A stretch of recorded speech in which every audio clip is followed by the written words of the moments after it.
பின்பக்கம் விரைப்பு துவங்கி கை அப்படியே ஃபுல்லாக அப்படியே ஸ்ட்ரோக் ஆகிட்டு நான் கை சாப்பிடவே இல்லாமல் இருந்து நான் இப்போ ஒரு 6-7 மாதத்துக்கு முன்னே என் ஆரம்பம் வந்து ஒரு தையல் மிஷினில் தைச்சா அந்த தையல் மிஷினே கீழே விழும். அப்படியான ஒரு நிலைமையில தான் நான் இந்த தையலை வந்து ஆரம்பிச்சேன். எங்களோட சமுதாயம் கதைச்ச கதையை சத்தியத்துக்கு இன்றைக்கு நினைச்சாலும் வலி தாங்க முடியாது. அப்படி என்றெல்லாம் கதைச்ச சமுதாயம் இப்ப என்ன தேடி கூப்பிட்டு எல்லா ஃபங்க்ஷனுக்கும் முன்னுக்கு விடுகிறாங்க. நீண்ட நாள் இந்த தொழிலை செய்ய வேணும் என்று சொன்னா முதல்ல அதுல நேர்மை கலந்திருக்கும். இப்ப உங்களோட தயாரிப்பு இது அவ்வளவு சரியில்லை அப்படி என்று ஒவ்வொரு விதமான கதைகள் வந்து எங்களுக்கு கட்டாயமா வரத்தான் வேணும். நீர் படிக்கல, உங்களோட ஹஸ்பண்ட் படிக்கல, உங்களோட புள்ள உயர்கல்வி A-level மேத்ஸ் படிக்கணுமா, பயோ படிக்கணுமா. ஹாய் வணக்கம். நான் இப்போ என்னோட முற்றவெளி மைதானத்தில் நிற்கிறேன். எங்கே பார்த்தீங்கன்னா ஒரு வர்த்தக கண்காட்சி நடைபெற்று கொண்டிருக்கிறது. இந்த கண்காட்சியில் பார்த்தீங்கன்னா ஒரு சுய தொழில் உற்பத்தியாளர், ஒரு சுய தொழில் முயற்சியாளர் ஒருவரை நான் சந்தித்திருந்தேன். அவங்க வந்து என்னென்ன ஆடைகள், மற்றது வாஷிங் லிக்விட், இப்படியான பல பொருட்களை வந்து உற்பத்தி செய்து விற்பனை செய்கிறாங்க. அவங்க கிட்டத்தட்ட 23 வருஷமாக இந்த சுய தொழில் அவங்க மேற்கொள்கிறாங்க. அவங்களோட இந்த தொழில் அனுபவங்களை கேட்கும்போது உண்மையிலேயே வந்து ஒரு மோட்டிவேஷனாக இருந்தது. உங்களோட ஜேர்னியை வந்து இந்த காணொலியில் நான் பதிவு செஞ்சுருக்கிறேன்.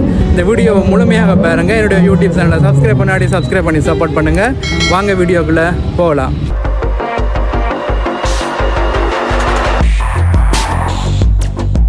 வணக்கம் அக்கா. வணக்கம். உங்களோட இந்த ப்ராடக்ட் எல்லாம் இந்த கடையோட பேர் என்ன? என்னுடைய ப்ராடக்ட் வந்து பேர் வந்து லக்கி மல்டி ப்ராடக்ட். தெட்டிப்பள்ளையில் இருக்கு. தையல் வந்து 23 வருஷமாக செய்கிறேன்.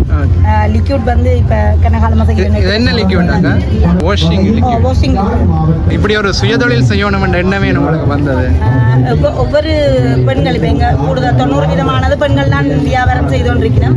ஒவ்வொரு பெண்களுக்கும் வந்து வாழ்க்கையில் காசு தேவைன்றது ஒரு கட்டாயம் வரும். அந்த கட்டாயத்தின் நிமித்தம் தொழிலாக செய்ய வழிகிட்டோம் என்றால் எங்களோட குடும்பம் கௌரவமான முறையில் சரியான முறையில் தொழிலை செய்து கொண்டு போகணும்னா நல்ல ஒரு விழிப்புணர்வோடு எங்களோட பிள்ளைகளை நல்ல ஒரு சமுதாயத்துக்கு முன்னால் கல்வியோடு மட்டும் இல்லாமல் நல்ல ஒழுக்கத்தோடும் வெளியில் கொண்டு வரக்கூடியதாக இருக்குது.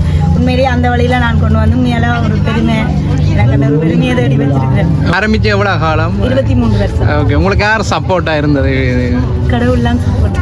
வெளிநாட்டில் இருந்தெல்லாம் வந்து வேண்டுறவங்களா பொருட்கள்? எனக்கு வெள்ளக்காரரை பார்க்க வருவினா. வெள்ளக்காரங்களே எங்களோட புலம்பெயராக்களும் வேண்டவே வந்து பார்க்க வருவினா. பார்க்க வந்ததோட எங்களுக்கு இப்போ அங்கே ஓர்டர்கள் இப்போ கடைசியாக ஒரு ஆள் வந்து பேக் ஆர்டர் வந்து செய்து போட்டு கொரினியூ போயிட்டா அங்கே வேற ஓர்டர்கள் எடுத்து போட்டு நான் கால் பண்ணுவேன். நான் ஹோல்சேலாக அங்கே பொருளுக்கு விற்கிறேன். நீங்கள் நிறைய பெண்களுக்கு வேலை வாய்ப்பு கொடுத்து செய்து நீங்கள் நிறைய பேருக்கு வேலை வாய்ப்பு கொடுக்குறீங்க. இப்பவும் வேலை நடந்தது. அப்போ இவ்வளவும் செய்து கொண்டிருக்கிறேன். எனக்கு நான் என்னுடைய சொந்த உழைப்பில் எங்களோட வங்கிகளின் சப்போர்ட் இல்லை. உண்மையிலேயே வங்கியாக்கள் எல்லாருமே என்னோட எல்லா வங்கியுமே நல்ல ஒரு முறையிலான ஈடுபாடு இருக்கு எனக்கு. பவையலும் இப்போ திருப்பியும் லோன் எடுத்து காணி வாங்கியிருக்கேன். அந்த காணியில் கட்டிடம் கட்டுறதுக்கு தான் நான் ஜனாதிபதியை கேட்டிருக்கேன்.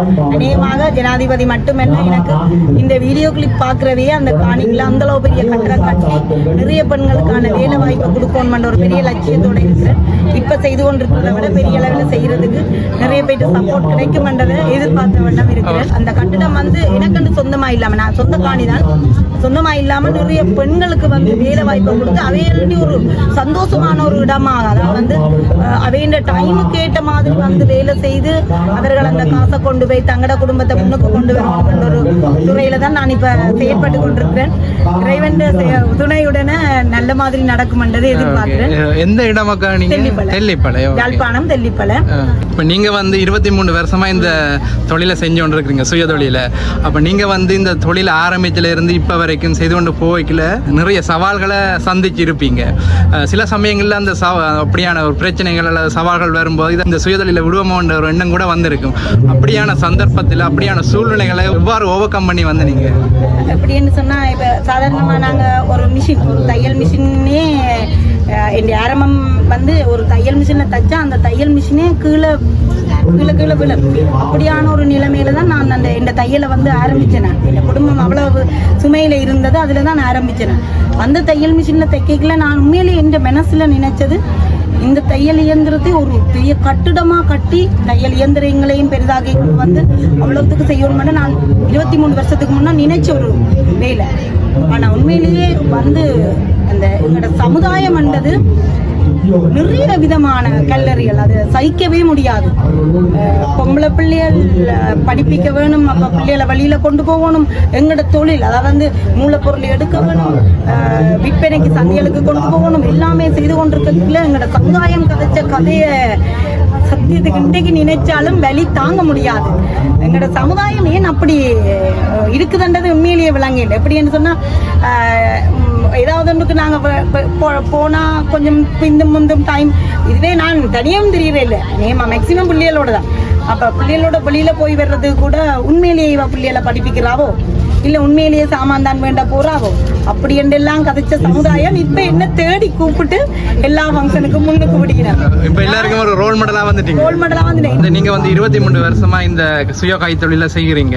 ஆகவே உங்களோட அனுபவத்துல இருந்து ஒரு புதுசாக ஒரு சுய தொழில் ஒன்றை ஆரம்பிக்க விரும்புறாங்களுக்கு நீங்க என்ன சொல்ல விரும்புறீங்க? முக்கியமான விஷயம் வந்து உதாரணத்துக்கு ஒரு தொழிலண்டு வைங்களன், ஒரு உடுப்பு ஆடை தயாரிக்கிறதோ இல்லை ஒரு செலவு திரவமோ இல்லை ஒரு உணவு உற்பத்தியோ என்னவாவது ஒன்று செய்ய நாங்கள் வழி கிடைக்கல. முதலாவது எங்களோட மனசில் நினைக்கணும், நாம் கட்டாயமாக நீண்ட நாள் இந்த தொழிலை செய்ய வேணும் என்று சொன்னால் முதல்ல அதில் நேர்மை கலந்திருக்கோம். நாங்கள் என்ன தொழில் செய்கிறோமோ அதில் நேர்மை கலந்திருக்கோம். நாங்கள் உதாரணத்துக்கு ஒரு விற்பனை சந்தைக்கு போனால் சரி, மூலப்பொருள் எடுத்து கொண்டு இங்கே உற்பத்தி செய்தால் சரி, அத்தனையிலுமே ஒரு நேர்மை கலந்திருக்குமா இருந்தா எத்தனை வருஷம் வேணுமானாலும் அந்த தொழில் உடைகிறதுக்கு முடியாது. முதலாவது சரியோ. அடுத்தது வந்து அந்த தொழிலை நாங்கள் செய்கிறதோடு மட்டும் இல்லாமல் அந்த அந்த தொழிலை வந்து சந்தைக்கு போய்க்கல, அதாவது வந்து விற்பனை சந்தைகளுக்கு நாங்கள் போய்க்கலையோ இல்லை நாங்கள் வேற ப்ராடக்ட் வந்து அதாவது வந்து மூலப்பொருள்கள் எடுக்க போய்க்கலையோ நிறைய பக்க கதைகள் எங்கட அதாவது வந்து எங்களோட சமூகத்தின் வசனங்கள் நிறைய ஏற்படும். என்னதுக்கு இது செய்ய வேணும், இப்படி வழியில விளைச்சிட்டு போகலாமே, அப்படி